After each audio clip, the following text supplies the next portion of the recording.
Video हमारी Vedanta limited पे है। देखिए बाजार बंद होने के बाद वेदांता पर आई अच्छी खबर, शेयर पे क्या असर होगा ये इसके बारे में आज हम डिस्कस करेंगे। सबसे पहले तो गाइस मैं बता दूं कि वेदांता के शेयर को लेकर अच्छी खबर ये आई थी कि कंपनी की ओर से जारी बयान में बताया गया कि कंपनी 3 मई को 80,000 करोड़ अमेरिकी डॉलर यानी कि आप कह सकते हो 6560 करोड़ रुपए की कंपनी ने स्टैंडर्ड बैंक को चुकाकर गिरवी शेयर को छुड़वा लिया। एंड एक्सपर्ट्स का कहना है कि इस खबर का बड़ा असर हमें सोमवार तक मतलब मंडे को देखने को मिल सकता है। ये जैसे कि आप देख रहे हो कि कल के दिन इसके अंदर नियर अबाउट 1.5% की गिरावट देखने को मिली थी स्टॉक के अंदर। एंड अभी ऑलमोस्ट देखने को ऐसा लगता है कि ट्रेंड तो बिल्कुल ही बियरिश में जा रहा है, लेकिन अगर मैं as per the trend line बताऊं कि अभी तो ट्रेंड थोड़ा सा ऊपर है, जब तक कि इस ट्रेंड लाइन को क्रॉस नहीं करता तो तब तक हम ट्रेंड को बियरिश नहीं बोल सकते हैं गाइस। देखिए वेदांता का शेयर जो कह सकते हो हम 274 रुपए के भाव पर बंद हुआ। ठीक है, एक हफ्ते में शेयर ने कम से कम गाइस मैं आप लोगों को बताऊंगा, आप चेक भी कर सकते हो कि 2% की अच्छी खासी इसमें गिरावट देखने को मिलती। एंड एक महीने में आप कह सकते हो 4% तक ही गिरा। एंड 3 महीने में कम से कम 12% तक ही गिरा। एक साल में 32% तक ही गिर चुका है। वहीं 3 साल में अगर हम बात करें इसने 250% का अच्छा खासा इसने रिटर्न भी दिया है। तो ये कंपनी एक्चुअल में ये जो वेदांता लिमिटेड कंपनी है वो क्यों रखती है गिरवी शेयर्स अपने पास? कंपनियों को अपने कामकाज के लिए पैसों की लगातार जरूरत रहती है। कारोबार के लिए कर्ज किसी सिक्योरिटी के बदले में मिलता है, यानी बैंक कर्ज को सुरक्षित रखने के लिए कर्ज के बदले कुछ एसेट्स गिरवी रखने के लिए लेते हैं। एंड अलग अलग एसेट्स के हिसाब से कर्ज के तरीके एंड आप कह सकते हो उसका ब्याज अलग अलग दर्ज किए जाते हैं।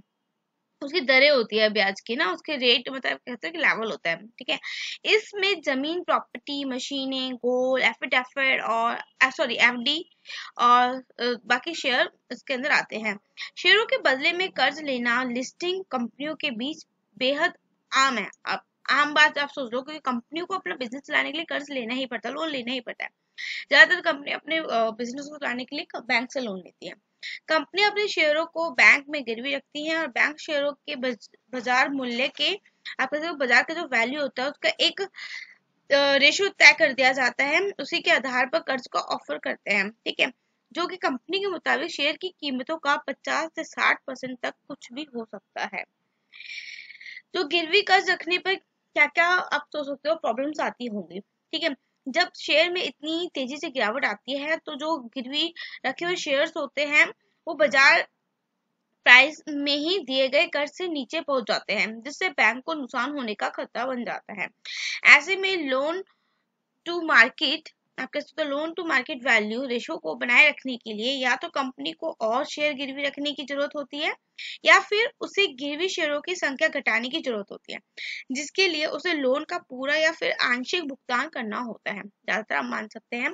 ठीक है, वहीं आप कह सकते हो जैसे कि अडानी ग्रुप था, उसने दूसरा रास्ता चुना। क्या करा उसने? अपने शेयरों को गिरवी रख दिया, गिरवी शेयर को छुड़ा लिया था। सॉरी, अडानी के पास जो था एक रास्ता, आपने देखा होगा सुना भी होगा न्यूज में कि अडानी ग्रुप ने दूसरा रास्ता चुना है, उन्होंने गिरवी शेयर्स को छुड़ा लिया है। दूसरा रास्ता यानी गिरवी शेयरों को छुड़ाने से बाजार में कंपनी के जो प्रति भरोसा बढ़ता है, क्योंकि उसकी गिरवी रखे शेयर्सों की संख्या घट जाती है। तो गाइस ये सब चीजें कहीं ना कहीं कंपनीज के अंदर चलती ही रहती है। एंड जैसे कि मैंने आपको बताया अभी almost the trend is bullish. Bearish के लिए जब तक इस ट्रेंड लाइन के नीचे जाकर एक रेड कैंडल नहीं बनती है, मतलब आप कह सकते हो जब तक ये जो ट्रेंड है 265 के नीचे जब तक इसका प्राइस नहीं जा सकता है तब तक आपको इसके अंदर ट्रेंड अभी तो थोड़ा सा आपको बुलिश देखने को मिलेगा। बाकी का इस पोजीशन है इजिली होल्ड करके चलें। एंड कोई रिकमेंडेशन दिए चैनल पर से वीडियो चैनल पर नए हैं तो लाइक सब्सक्राइब करना मत भूलिएगा। Thank you.